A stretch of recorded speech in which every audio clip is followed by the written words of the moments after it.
ఏంటిది? ఆ ప్రశ్న నేను అడగాలి. పాపకి కన్నతల్లిని కానంత మాత్రాన కేకులు చాకులు అమ్ముకునేంత చీప్ గా కనిపిస్తున్నానా? నేను మాత్రం తాళి కట్టినంత మాత్రాన అభిమానంగా సాయం చేస్తే దానికి రేట్ కడతావా? డబ్బు పంపిస్తావా? నేను డబ్బు పంపడం ఏంటి? మరి డబ్బు ఎవరు పంపారు? ఏమో నాకేం తెలుసు. మీ ఇద్దరి మధ్య సెటిల్మెంటే తప్ప సెంటిమెంట్ లేదని నేనే సెటిల్ చేశా. మా ఇద్దరికి సెటిల్మెంట్ చేయడానికి నువ్వెవడు? నీకు మావని, నీ కూతురికి తాతని. అయితే ఎలాంటి నాటకాలు ఎందుకు? మీరాడే నాటకాలు చూడలేక. అంటే మా ఇద్దరికి ఎలాగోలా గొడవ పెట్టి విడదీద్దామనా? అంటే మీ ఇద్దరు కలిసిమెలిసి ఉంటున్నారా? కాపురం చేస్తున్నారా? కాపురం చేయకపోతే మాత్రం కలిసే ఉంటున్నావుగా. ఎందుకు? ఎవరిని ఉద్ధరించడానికి? అగ్రిమెంట్ కాపురం, సెటిల్మెంట్ వ్యవహారం. ప్రేమగా పప్పికి పుట్టినరోజు చేస్తే దానికి వెల కడతారా? తప్పే ఉందమ్మా. ప్రేమగా చూసుకోవడానికి, ఫ్రీగా చేయడానికి పప్పినికి ఏమన్నా చుట్టమా? ప్రియా పప్పికి తల్లి. తల్లే? ఏ వరుసలో? కంటే కన్న తల్లి అవుతుంది, నిన్ను కట్టుకుంటే సవిత్ తల్లి అవుతుంది, దాన్ని పెంచుకుంటే పెంపుడు తల్లి అవుతుంది. ఈ మూడు కాకుండా ఈవిడ ఇంకే రకంగా తల్లి అవుతుంది? ప్రేమానురాగాలు పంచే ప్రతి ఆడది తల్లే. ప్రేమానురాగాలు పంచే ఆడది పెళ్ళాం ఎందుకు కాకూడదు? అంటే ఏంటి నీ ఉద్దేశం? నేను అడిగేది కూడా అదే. ఏమిటి నీ ఉద్దేశం అని. నీకేమవుతుంది? గండ, లవరా, వెళ్ళావా లేక ఉంచుకున్నదా? నేను మోస్తాను, కానీ లోకం నోరు మోయించలేదు. లోకంతో మాకు పని లేదు, కానీ నాకు పప్పికి ఉంది.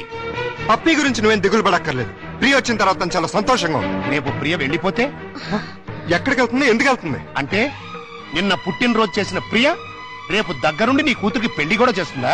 చేస్తుంది. కాళ్ళు గడిగి కన్యాదానం కూడా చేస్తుందా? తప్పకుండా చేస్తుంది. అంత ఖచ్చితంగా ఎలా చెప్పగలుగుతున్నావు? ప్రియ మీద నాకు నమ్మకం ఉంది. అగ్ని సాక్షిగా కట్టుకున్న పెళ్ళమే నిన్ను కాదనుకుని వెళ్ళిపోయింది. ఏ సంబంధము అనుబంధము లేని ఈ కాంట్రాక్ట్ పెళ్ళం చివరిదాకా ఎందుకుంటుంది? చూడండి, మీరు పిల్లల కోసం మొగుడు పెళ్ళాల్లాగా నాటకం ఆడుతున్నారు. బాగుంది, చాలా బాగుంది. కానీ రేపు బబ్బులు పప్పిలకి ఊహ తెలిసిన తర్వాత మీ ఇద్దరి మధ్య ఉన్నది పవిత్ర బంధం అనుకుంటారా, అక్రమ సంబంధం అనుకుంటారా? 4 గోడల మధ్య మీరు వేరువేరుగా పడుకున్నా నలుగురు దృష్టిలో మీరు ఆడే నాటకం ఫ్రెండ్షిప్ కాదు, ప్రాస్టిట్యూషన్ అంటే వ్యభిచారం. చిన్నపిల్లలు అమ్మా నాన్న ఆట ఆడితే తమాషాగా ఉంటుంది, కానీ పిల్లలున్న మీరు అమ్మా నాన్న ఆట ఆడితే అసహ్యంగా ఉంటుంది.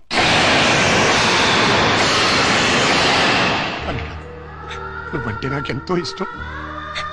ప్రియ అంటే నా కూతురి కంటే ఎక్కువ ఇష్టం.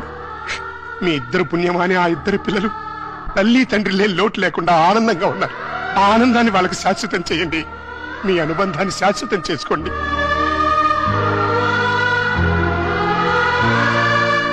మీ ఇద్దరికి ఒకరంటే ఒకరికి ఇష్టం ఉంది, ఒకరి మీద ఒకరికి ప్రేమ ఉంది, కలిసి బతకాలని కోరిక ఉంది.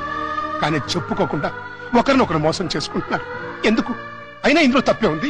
మీ ఇద్దరి జీవితాల్లోనూ గతం ఒక పీడక, అది మర్చిపోయి ఆనందంగా జీవించండి. కాదంటే ఈ నాటకానికి తెరదించేయి. పిల్లలకు నిజం చెప్పేద్దాం. తల్లి తండ్రి లేరని 4 రోజులు ఏడుస్తారు, ఆ తర్వాత మర్చిపోతారు. అంతేకాని ఇలా ఉండి లేకుండా వాళ్ళ నలుగురిలో నవ్వులు పాలు చేయకండి. ఒక్క మాట, రేపటి నుంచి ప్రియ నీ భార్యగా ఉంటేనే పప్పి ఇంట్లో నీ కూతురుగా ఉంటుంది. లేకపోతే నా మనవరాల్ని నీ నుంచి శాశ్వతంగా దూరం చేస్తా. అడ్డొస్తే కిడ్నాప్ చేసి మరీ ఎత్తుకుపోతా.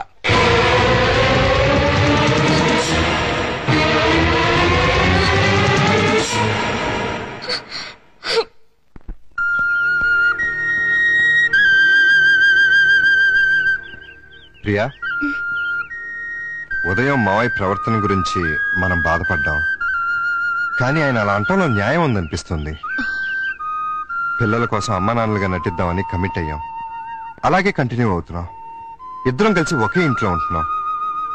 రేపు మన ఇద్దరి మధ్య మనస్పర్ధలు వచ్చి విడిపోతే మనం ఎందుకు విడిపోతాం? భార్యాభర్తలే విడిపోతున్నారు. ఏ బంధుత్వం లేని మనం ఎందుకు విడిపోలేం? మనం ఒకరినొకరు భార్యాభర్తల కన్నా ఎక్కువగా అర్థం చేసుకున్నాం. ఎలా విడిపోతాం? అంటే జీవితాంతం కలిసే ఉండగలమంటావా? ఖచ్చితంగా. అంత నమ్మకం ఉన్నప్పుడు మనం అమ్మా నాన్నలుగానే ఎందుకు ఉండాలి? భార్యాభర్తలు ఎందుకు కాకూడదు? నువ్వు పప్పికి మంచి తల్లిగానే కాదు, నాకు మంచి భార్య కాగలవు. నీకు నా మీద అలాంటి అభిప్రాయం ఉంటే మన ఇద్దరం పెళ్లి చేసుకుందాం.